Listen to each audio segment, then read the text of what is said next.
Hello ஃபீஃபர்ஸ், நாங்களுடைய Lakshmi. நீங்கள் பார்த்துருக்கிறது 0 Lakshmi.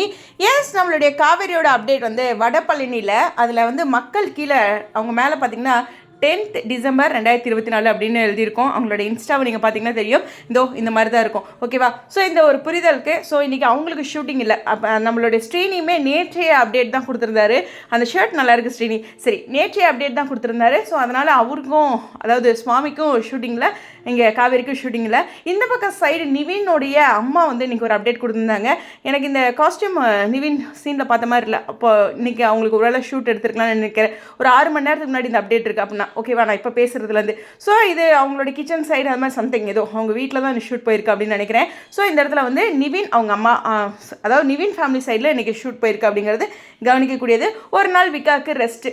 Okay, நிறைய பேர் இருக்கிறனால இப்படி ரெஸ்ட் விட்டு கொடுத்தாங்கன்னா அவங்களுக்கும் ஒரு ஆரோக்கியமாக ஒரு ஃப்ரெஷ்ஷாக இருக்கும். சீனுக்கு ஹாப்பியான விஷயம் தான். இன்றைக்கி விகாவுக்கு ஷூட் இல்லை அப்படிங்கிறது இருந்தாலும் சொல்ல முடியாதுங்க. ஈவினிங்க்கு மேலே கூட அப்டேட் வரலாம். ஓகேவா? நம்மளும் ரெடியாகவே இருப்போம் எப்போ வேணாலும் அப்படிங்கிற ஒரு விஷயம் தான். இருந்தாலும் வடபழனி கோவிலில் நம்மளுடைய லக்ஷ்மி பிரியா ஒரு ஆரோக்கியமான ஒரு ப்ரேயர்ஸ் வச்சுருப்பாங்க அவங்களுடைய வளர்ச்சிக்காக. ஸ்டேடியம்.